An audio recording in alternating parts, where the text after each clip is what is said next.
মনে করেছিলাম বাপের বাড়িতে যাবার আগেই স্পাটা করে আসবো, হেয়ার স্পা, কিন্তু তা আর হলো না। ওই জন্য দেখো বাপের বাড়ির থেকে চলে এসে পার্লারে চলে গেছিলাম হেয়ারটা স্পা করতে। Hello friends, good morning. এখন বাজে ঠিক দুপুর 2টো, আর আজ হলো বুধবার, 1 জানুয়ারি।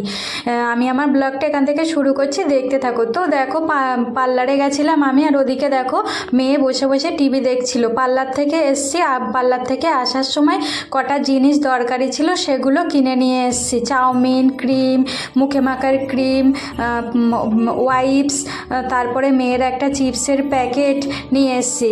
আর তারপরে দেখো বাড়িতে এসে মেয়েকে জিজ্ঞাসা করলাম খাবি, দুটো নিয়ে বাজে, দুপুর 2টো। মেয়ে বলল না এখন খাবো না।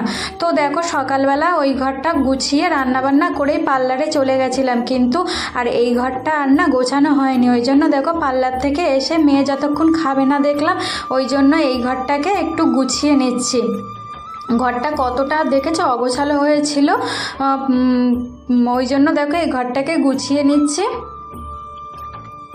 তো তারপরে দেখো মেয়ে বলল ভাত দাও, ভাত খাবো। দুপুর তখন 3টে মতন বাজে, মেয়েকে ভাত দিয়ে দিলাম। মেয়ে আজকে এই ঘরের মধ্যে টিভির ঘরেই বসে বসে খেলো। তারপরে দেখো তোমাদের দাদাও বলল আমিও তাহলে টিভির ঘরে বসে বসেই খাবো, আর ওই জন্য তোমার দাদাকেও দেখো টিভির ঘরে বসেই টিভির ঘরেতে খেতে দিয়ে দিলাম। মেয়ে আগে খেয়ে নিল, তারপরে তোমাদের দাদা মেয়ের খাওয়া হয়ে গেলে উঠে গেলে মেয়ের জায়গাতে বসেই খেয়ে নিল, আর আমি না টেবিলে বসেই খেয়েছি, আমি আর টিভির ঘরে বসে খাইনি।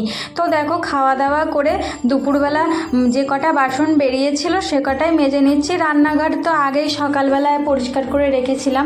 তো তারপরে দেখো সন্ধ্যে এখন 7টা মতন বাজে। আজকে যেহেতু 1 জানুয়ারি, ওই জন্য তোমাদের দাদা বলল মেয়ের বাচ্চাদের একটা মুভি এসছে, ওই জন্য দেখতে যাবো। ওই জন্য দেখো চাউমিন বানিয়ে নিয়েছিলাম, আর মেয়ের ওই যে চিপসটা কিনে এনেছিলাম সেটাও নিয়ে নিলাম। আর মেয়েকে দেখো রেডি করিয়ে দিয়েছি। প্রথমে ভাবলাম ওই জ্যাকেটটা আমি পরবো, প্রচণ্ড ঠান্ডা তো বাইরে। তারপরে ভাবলাম না এই কুর্তি সোয়েটারটাই পরে যাই। তো তারপরে দেখো আমরা যে হলে চলে এসেছি কেপিএস মলে। কেপিএস মলে হল আছে, মানে সিনেমা হল আছে, জামা কাপড় সব কিছু পাওয়া যায়, শপিং মল মতন। তো দেখো চলে এসেছি, তোমাদের দাদা গাড়ি পার্কিং করছে। তারপরে দেখো আমরা লিফটে উঠবো, মানে লিফটে এত পরিমাণের ভিড় না, যেহেতু 1 জানুয়ারি সবাই সিনেমা দেখতে এসছে, আর বাচ্চাদের সিনেমা বেশি দেখতে এসছে। তো তারপরে দেখো যে খাবারগুলো নিয়ে গেছিলাম না, সেই খাবারগুলো ওরা ঢুকতে দিচ্ছিল, ভেতরে ঢুকাবে না বলছিল, নিতে দিচ্ছিল না। ওই জন্য মেয়ে চিপসটা বার করে নিয়ে খাচ্ছে, আর বাদবাকি খাবারগুলো ওরা সাথে রেখে দিয়েছে। ওরা যে খাবারগুলো বিক্রি করছে সেগুলোই কিনতে হবে। আর তারপরে দেখো এই মলটাতে না বেশ ফিশ পেডিকেয়ার, বাচ্চাদের গাড়ি, অনেক রকম চড়ার জিনিস আছে, রাইডারগুলো আছে। তারপরে দেখো এই যে মোপাসা বইটাই মেয়ে দেখতে যাবে, বাচ্চাদের বইটাই দেখবো। আর খাদান বইটা, দেবের বই, আর একটা বাংলা বই চলছে, ওটা দেখবো না। তারপরে দেখো আমাদেরকে 3জনের 3টে চশমা দিল, মানে এলইডি তো চশমা, যে চশমাটা ওরা দিয়েছে এই চশমা দিয়ে দেখলে বেশ ভালো পরিষ্কার দেখা যাবে। তো দেখো আমরা দাঁড়িয়ে আছি, এখনও শো আমাদের শুরু হয়নি। ওই যে পাশে খাবারগুলো দেখেছো ওইগুলোই কিনে খেতে হবে, বাইরের খাবার ঢুকতে দেবে না, নিতে দেবে না হলের ভিতরে। তো তারপরে দেখো আমরা সিটে বসে পড়েছি। আর আমার মেয়ে জানো তো, মানে যেই চালু হয়ে গেছিলো না মুভি, মেয়ে ভয় পেয়ে গেছিলো, চমকে গেছিলো। তো তারপরে দেখো মেয়ে দেখো সানগ্লাস পরে নিয়েছে, আমরা 3জনই সানগ্লাসটা পরে নিলাম।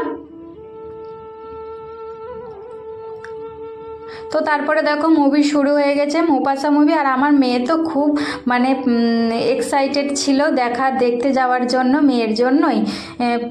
আর আমার না হলের সিনেমা দেখাটা অতটা আগ্রহী না, আমার ভালো লাগে না। তারপরে দেখো মুভি অর্ধেকটা হওয়ার পরে তোমাদের দাদা পপকর্ন কিনে এনেছিল, পপকর্ন খেতে খেতে মুভিটা শেষ করে নিলাম। তখন 10:30 মতন বাজে।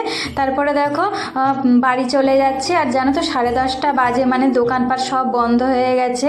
তো তারপরে দেখো যে খাবারটা নিয়ে এসেছিলাম সেই খাবারটা মেয়ে আর খেলো না, আমি আর তোমাদের দাদাই খেয়ে নিলাম। তো আমার ব্লগটা এই পর্যন্তই, ভালো লেগে থাকে লাইক কমেন্ট শেয়ার করবে। Good night.